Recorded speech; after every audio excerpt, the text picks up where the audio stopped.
Freestyle Travel. Hey everybody, this is the Freestyle Travel Show, and I am your host, Kenny Flannery, and we're going to be talking about Trustroots. I sat down with the co-founder, Mikael, and just here in Berlin, and talked about what Trustroots is all about. Sort of a hospitality exchange, but much more than that. It was actually a really good conversation. So we'll get into that here in a minute. As you know, there's no sponsors for, I don't know, do you know? There are no sponsors for this show quite yet, or maybe ever, I don't know. But I do have Amazon affiliate. I am an Amazon affiliate member, I should say. So if you go to freestyletravelshow.com or hobolifestyle.com, go to the gear page or see any of the Amazon links, click any of the gear, it'll take you there. And if anything's purchased, what I suggest, or anything really, get a little cut of that commission, as they say. So that's that. So like always, I'll just start off catching you up on my travels, then we'll jump into the Trustroots. Last episode I was in Slovenia, staying at a friend of a friend's apartment that he was renting for someone who was out of town.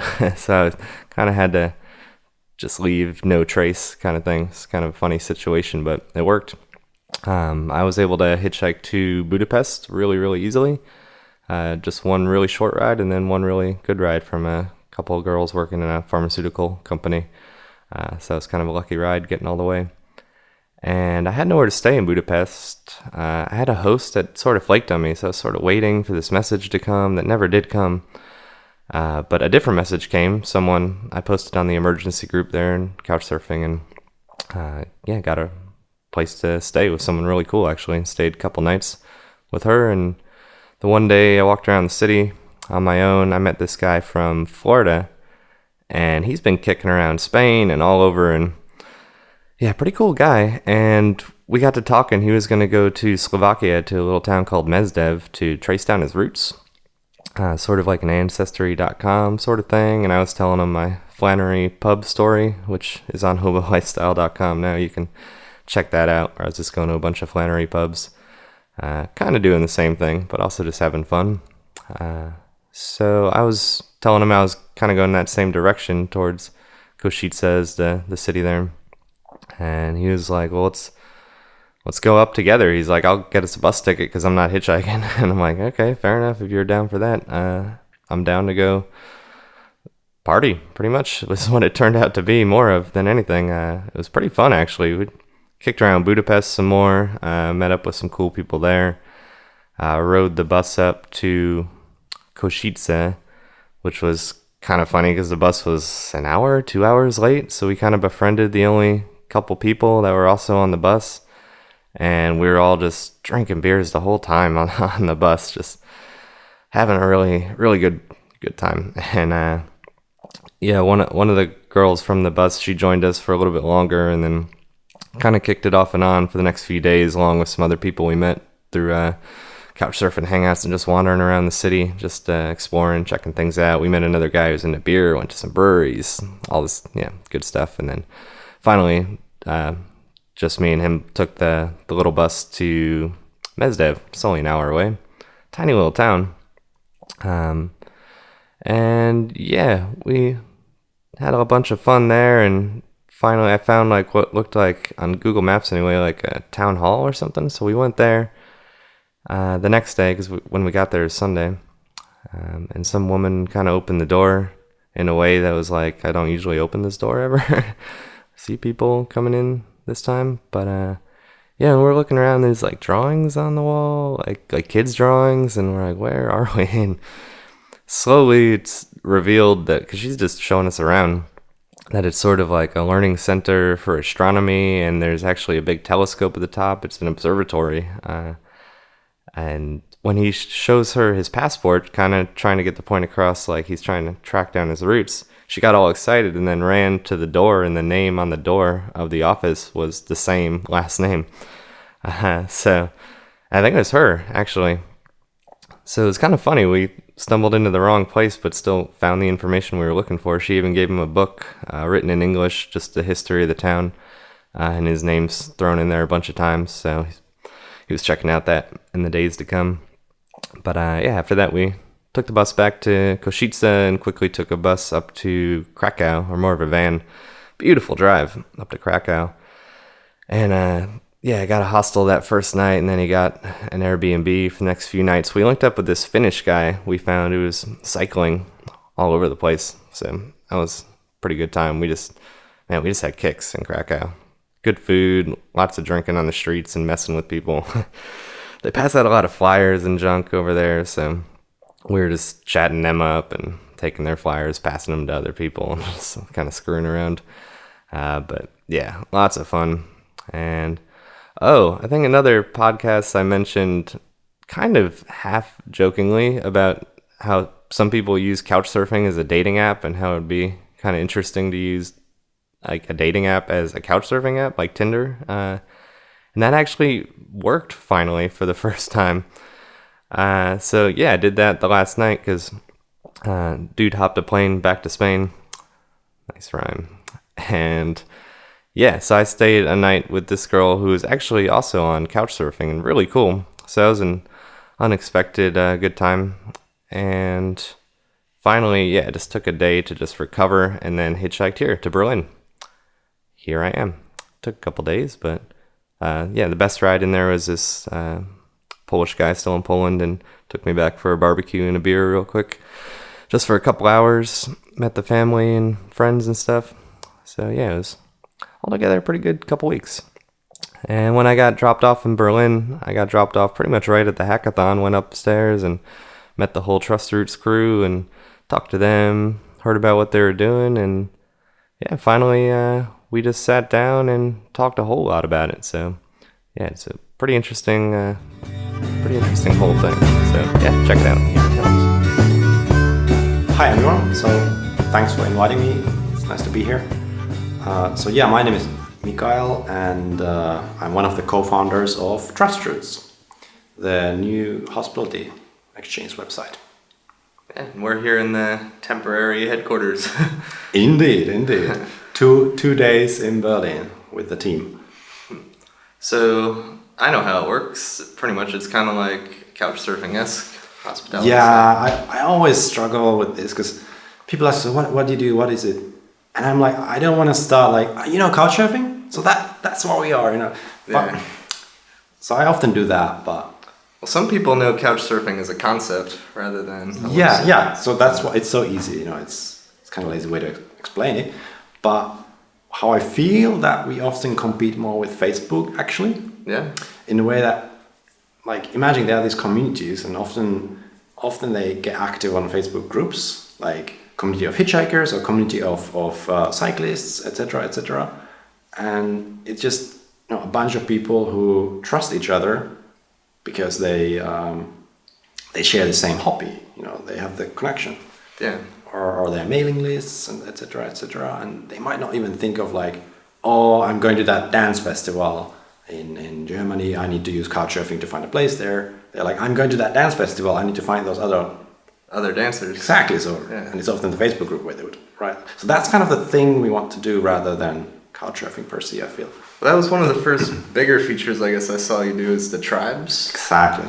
Yeah. That was our vision from the beginning, that this is what we want to do. And there's 15 of them? Yes, so it's tricky. We want there to be all sorts of communities and tribes, but it's at the same time, because this is a small website, it's like 26,000 members now. So compared to anything else, it's really, really tiny. It's a good. I'm really proud of that number, but still. Yeah, well, still, especially around Europe, you go and you look in the bigger cities, and there's dots there. There's people. Yeah. So imagine if you would just open it wide open, like we can have 50 tribes or 100 tribes, and then we just scatter all this crowd into these small bubbles, and it becomes harder in the long run. Kind of explain just what they are exactly. I mean, there's like hitchhiker tribes. Yeah. There's So now there's a bunch of tribes which are like hitchhikers, dumpster divers. There's musicians, cyclists, this type of how do you identify yourself? Yeah. And then there are several ones which are more like hobbies, like very, very specific. I had a question about Lindy hoppers. Yeah, exactly. What is that? So that's a specific type of swing dance. Okay. And there are a lot of festivals around here with this stuff. It's a very small niche, but so is hitchhiking as well, to be honest. I guess so, yeah. But the other ones just seem so much bigger. For us, because we are hitchhikers, so to us it seems like everyone is hitchhiking around. Of course. I guess if you're at a Lindy Hop Fest, you're like, everyone is dancing, of course. So it was an interesting experiment to see not how big each of those tribes would get over time. Because hitchhikers is the best and the biggest right now. Like that's the performing the best. I mean. But the Lindy Hoppers and other smaller ones, I feel that there's much stronger connection when it's a smaller niche. There's a strong connection when you find someone from your community. Do people use those filters often in their search? Yeah. We get feedback like, oh, it's great. We can now find like mostly hitchhikers telling me that it's so great. I can find other hitchhikers.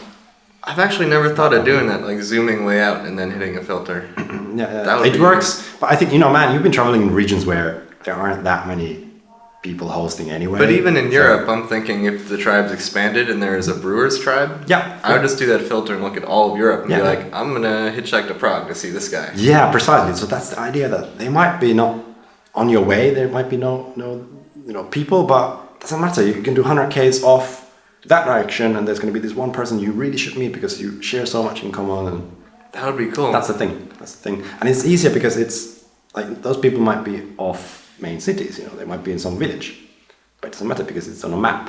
Yeah. Like the interface is like you're listening and we're talking about this. So totally open the website and you'll see the screenshot on the front page. If you're already a member, thank you so much. I love you. It's great. So go and check it out. You'll see the map, and on the map there would be these dots, and each dot is a person who can host you. It's really cool. And each person belongs to several tribes, and Brewers tribe, that would be. Which kind? Brewers tribe. Totally would be awesome I would to dial have. right into that. Yeah, even if it was more open, even on couchsurfing, I was looking for people with sewing machines. Ah, right.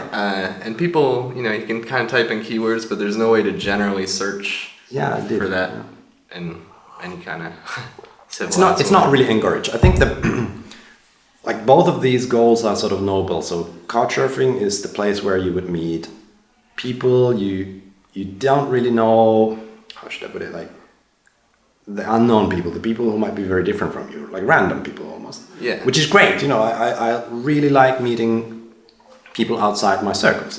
Well, it also seems awesome. More localized. Like I want to go to Berlin. Mm-hmm. Who's here? Yeah. That can obviously, it's geared towards that sort of thing. That you go to city, you find those people in that city. Yeah. Whereas Trustroots is more like we want you to find and meet those people who are very similar to you. Like your lost brother, the person you go to Berlin, and these are the 5 people you totally should meet. Yeah, you need to. Very similar. Like you'll be the best friend, and so that's the angle difference to couchsurfing. That's how I'm often explaining the difference. When did it launch? So, that's interesting thing actually, because the launch date was 25th, I believe, of December 2014, was it? Okay. Nevertheless, I'm really terrible. I have a bad sense of time. Around then.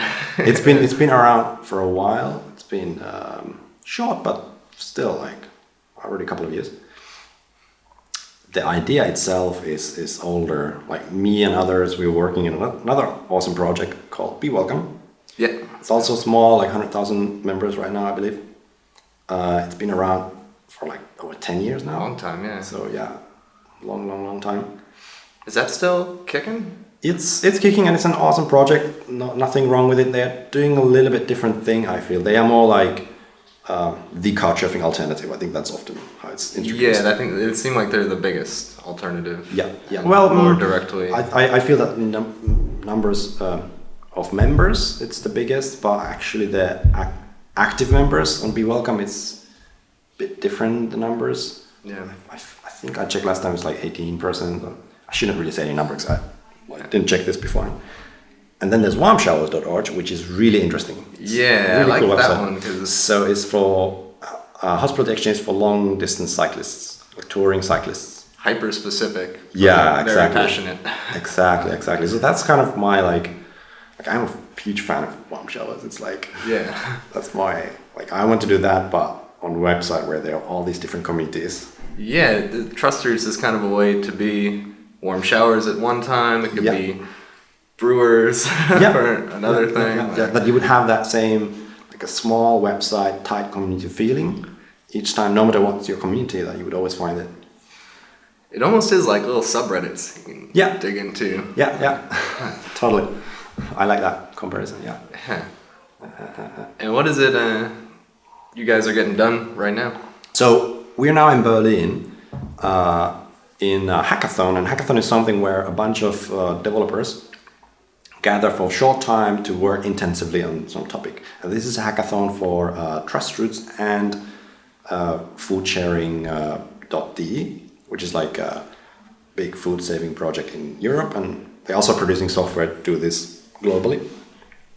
And this is sort of their hackathon that we're just piggybacking or something like that. It's like we were gonna organize a hackathon anyway, and then our friend was just telling like, hey, we're gonna have a hackathon anyway in this great space, and I'm sure that there's a lot of people here. It is pretty cool space. Like we're in a separate office within a loft up on the third or fifth floor. Yeah, this is like a co-working cooperative called Co-op in Berlin, and they organize a lot of events here, like meetups, like a lot around open source, and it's kind of like free economy stuff. Is it usually pretty short term, like 2 or 3 days, or do some people stay here for a couple weeks? Man, I don't know this place that well. Like I've been here just for events always. It's been a while since I was here last time. But I like the feeling of this place. It's like it doesn't look like your typical businessy, classy, shiny office. It feels like home. Yeah, it's the living room, and I guess it's just the food sharing folks, but there's just a spread of cheeses and buns, and we walked in and they're like, hey, this hot soup. Yeah, I mean food sharing event, there's tons of food here. Yeah. So there's 6 or 7 of you guys now, Trustroots? Yeah, something like that. Some people are working in both. So okay, that's cool. It's really nice, and I like this kind of like almost like cross pollination. What's going on, right? Like sharing ideas and like, hey, how did you solve this problem in your project? And like we are looking into this mobile thing, and so that's the thing right now. We are focusing here on Trustroots to get something done for mobile, right? And we've been working on getting out a native app. Sort of basically the feature that you can go to some app store, click install, it will place the Trustroots icon on your phone's home screen, which you can then press, and the app opens. The app will be basically the website. Yeah. We might also publish something called Trustroots Messenger. Right, which I think is huge. Which will have your messages offline then when you travel. Yeah. And it'll send push notifications. And push notifications, exactly. That's like the biggest. Yeah. I feel that these are the 2 most important features, like placing that icon on the home screen. It's like, then it's always there. Yeah. And which you can do anyway, but people don't. No one's going to do that. It's like with ebooks. Like you could go on a website, download an ebook on your phone and install it. Yeah. But if you're just going to have a button like place this on my wherever pad. There it goes. That's what people often want and will do. But the messages thing, that's been one of my things with Trustroots, I guess, is I send a message and I don't know if they're going to get back to me because it's email. And some people just it's emails. Get slaughtered with email and don't see anything. And then you're just relying and then logging in. This is interesting, like technology-wise. I don't want to get too much into like tech details, but I've learned that people nowadays, they don't necessarily use emails. Like I'm not old, but I'm a bit more old school. In this sense, I use emails a lot, but to my brother, I couldn't send an email. Right. I even sent him an SMS, and dude just doesn't read those things. It's like, and I was asking our mom, like, what's up? Like, my brother doesn't reply me. Like, he graduated, and I sent congrats. Just send him a Facebook message, or and then I heard back, you need to write on this and this app. I was like, oh, all right. Okay. And I wrote, and then right away he got back. But like, it was one of those like, oh, right, 20-something people, they don't read email. They might have an email, because you needed to sign up to Facebook or WhatsApp or that's it or whatever.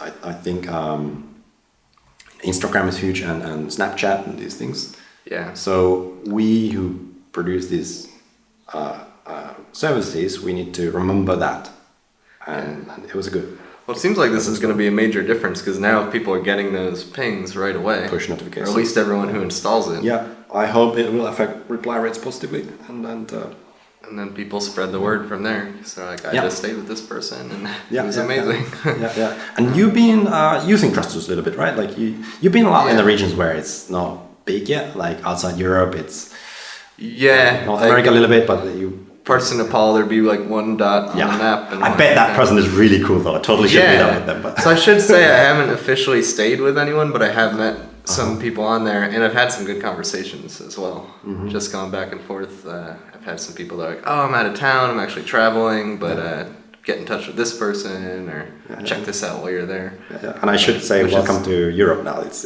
different times ahead regarding this stuff. Like so many people around, and like there's a lot more dots on the map, and it's summertime too. Yeah. Exactly. And this feature I think will make.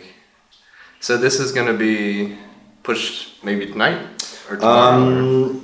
Really nice if it's going to happen tonight, but that's probably a bit optimistic. Very soon, but imminent. Yeah, it's. Probably by the time you're listening this, it's a good chance it's going to be there.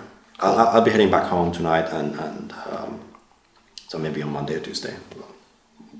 Like it needs to be first wrapped, and I bet it takes some time before the stores accept it and all that jazz. So yeah, true. We'll see.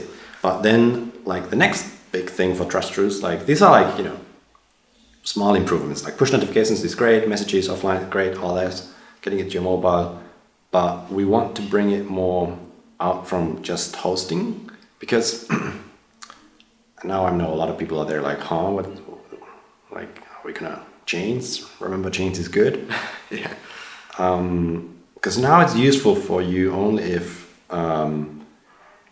you're hosting really, or you're traveling and you're in need of hosting. Right. But maybe if I don't maybe have a space to host, you're a student in a dorm or something. You got a bike you could borrow, and you would be totally up for meeting up with people, right? Okay, yeah. Or you're a traveler in Nepal. There could be someone else also traveling around there. Maybe you could hitch together for a while. Yeah. If you would see their dot there, you could just send them a message. So you're trying to think what would be the next big thing, basically, for Trustroots to next big step.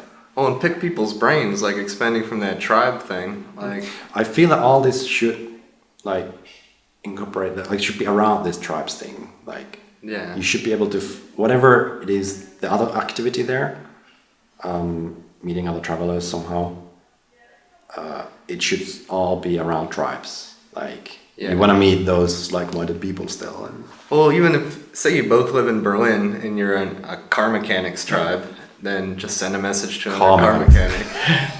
Bike mechanic. Bike mechanic now. Likely. In Berlin. Yeah. Maybe if you're in Miami, a car mechanic tribe. Yeah. But yeah, it'd be cool just to reach out to them. Yeah, it's just one more way to reach out to people. Yeah. I get these amazing feedbacks all the time, and sometimes just people telling like, oh, thanks, it's been great. And one email was nice. A person living in Uruguay, and this is a tiny country in South America, and not too many hitchhikers around. Yeah. Although apparently their president or ex-president is picking them up. I heard that. Yeah, let's check it out.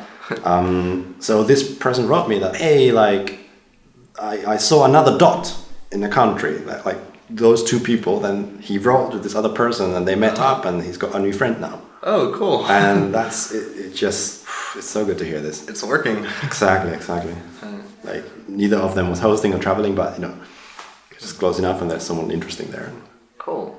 One other question I've had about it is the references thing. Yes, people ask about that. Yeah. And that's tricky, and there are lots into this. One of the things is that we haven't exactly figure out how to implement it like practically, like how would the feature look like. We've been thinking about it a lot. Now we've kinda figured it out. Let me start explaining from the other side. References are sort of a security feature in a sense, as well as a way to appreciate back, like say thank you. It is. Thanks, I met you. Thanks for hanging out with me. Thanks for hosting me. And then be social proof to the next person. Yeah. So there's lots into it, and then the negative references, so to say, are part of this like security side of their references, right? So these are two separate things, and and also like how much people just in general trust you. So, you know, I might have not have negative experience with anyone, but it might have been just uncomfortable because they were so different from me. Right. So how to record that? You know, Yeah, it's because a different. lot of it's subjective. Exactly. So, you know, I bet they would be awesome person with someone else, but, you know, not my cup of tea, or, you know. Yeah, they might have been. Maybe they're into partying a lot or something. I might not be into that. So, Yeah, or you woke up and they were in their boxers on your couch, and that's something you're not like yeah. ready for in our certain country. Yeah. It might be this kind of stuff that not necessarily negative. So, Yeah. we always felt that this kind of old school positive negative references, that it doesn't quite capture it. That we're just asking for trouble with that, implementing something like that. To cut long story short, it's gonna be there eventually. It's just we haven't gotten around it. There's been so many other things that we felt that were higher on priority, because it's a small community, so it's been sort of easy to trust each other there. That most likely, if you're at this side, you're trustworthy, and there are other ways to sort of see that. Like you would add your links to other hospitality networks, or some people add their link to their Facebook profile, and you can tell that they got history basically there. Yeah. That's sort of a security feature as well. Yeah, and a trust feature, really. Like you can tell that person is real, and so, you know, and so I feel that oftentimes it's like we, instead of tinkering how to collect the negative feedback, you benefit more by figuring out how to present that profile so that you can know from that profile that you'd be really willing to meet this person. Right. You know what I mean? Like, yeah. So more information there. Do you think there is a way to kind of display that feedback? So imagine if we could figure out that you got common friends with someone, or you tend to go to do similar things like tribes, you know, obviously it's this thing. So then when you see that you got a common friend with someone, you've never heard of this person, but you right away automatically trust them. Yeah. Somehow higher.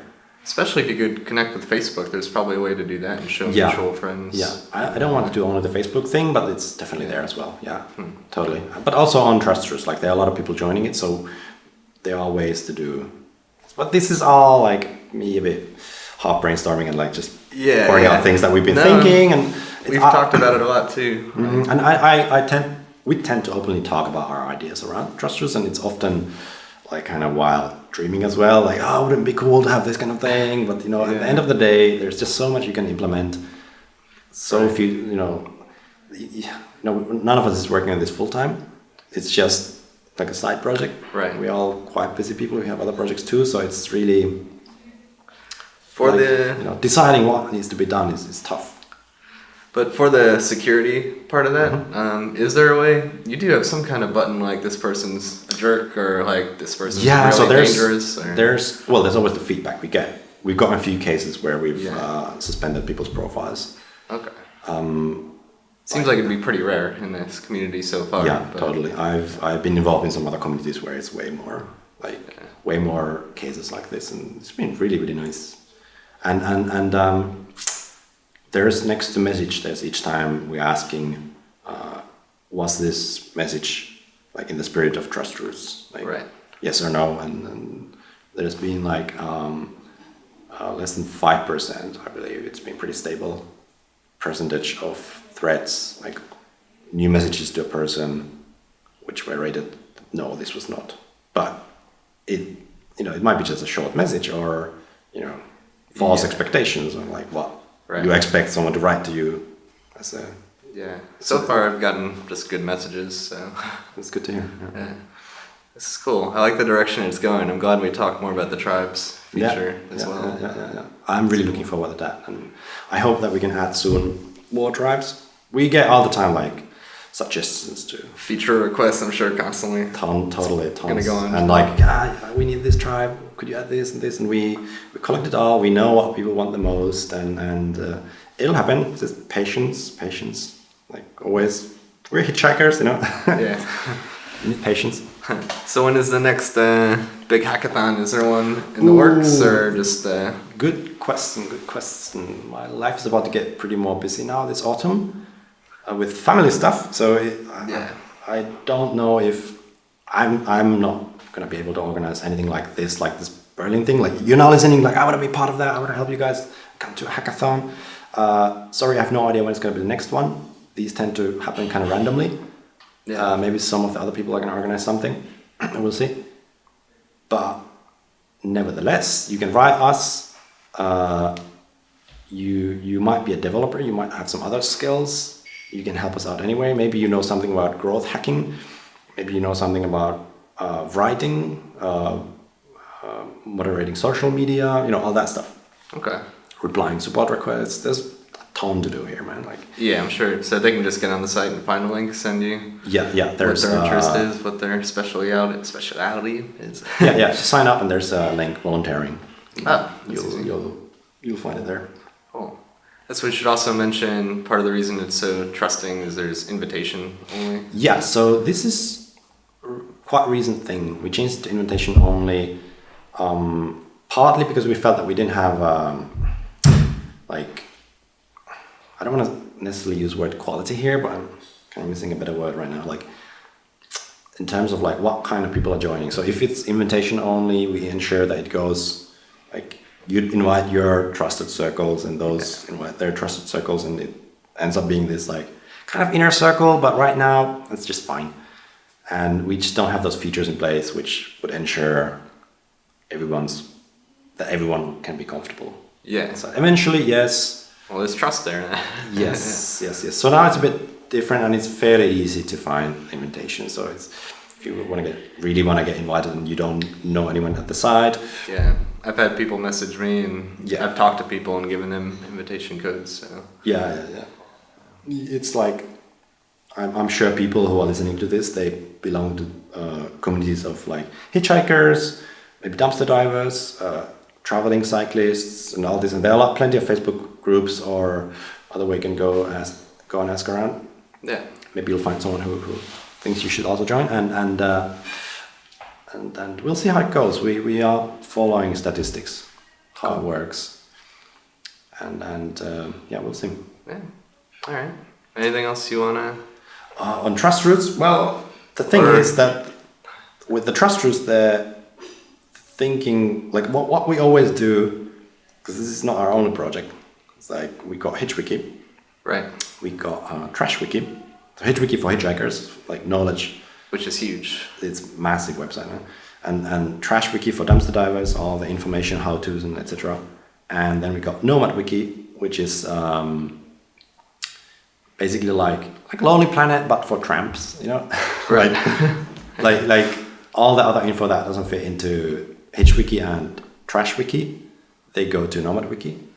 So there's like an article listing free hot springs in Europe. Right. I have to dig into that whole site more. It seems like it's gonna get pretty big. I think there's quite some potential, but we haven't gotten time so far to really push it further. Yeah. Well, it's a wiki, so it's kind of It's there. It's there. We just set it out, and the idea is it's good. It's slowly growing, Yeah. and so all these websites are kind of part of the same family. We are pretty much the same people working on all of these, and I feel that this is like a set of tools for this community that we want to make, and they're kind of all free, all non-profit, all open source. That's like they belong to the community basically. Yeah. That's the thing. I like it. It's a good community. So. Yeah, man. It's a good. It's family. Cool. All right. Well, thanks for taking the time. Totally. I know you got a lot of coding and other stuff. Yeah, a couple of hours still left before I think we'll wrap it up. Cool. All right. Well, thanks. See you on the road, everyone. Cool. Well, thanks again, Mikael, for sitting down and breaking everything down. I don't know about you guys, but I'm even more excited about Trustroots now. Just the whole concept. I don't know, just having everything kind of explained like that and going back and forth. Yeah, it's kind of exciting. So, yeah, and I've just meeting everybody else too. I actually stayed with a few of the people also working on the site. So that's where I am now, at a temporary control room in Berlin. Every control room I'm in is temporary, I suppose. And speaking of Berlin, yeah, kind of fiending some currywurst and some city wandering. So I'm gonna pack up, get out, and do that. Going forward, next episode, we'll see. Should be a good one, actually. I'm heading down to the Hitch Fest in Portugal, which is the August 2nd to the 6th, or the 1st to the 6th, 2017. Don't know when you're listening to this. You might have missed it. Oh well, but if you're in Europe, go check it out. So that's what I'll be doing. I don't know what route yet. Maybe hitch down through Prague, I'm kind of thinking, and over through France. But yeah, we'll see. But I'm bound to meet a lot of cool people along the way. I am sure of it. It's a Hitch Fest. It's the Freestyle travel show. It's going to be good. Yeah, you know how to contact me, freestyletravelshow@gmail.com, and through social media, as well as hobolifestyle.com and Hobo Lifestyle, all over the place, as always. So, see you down the road. I need a new escape. With all my shit straight, I'll get my big red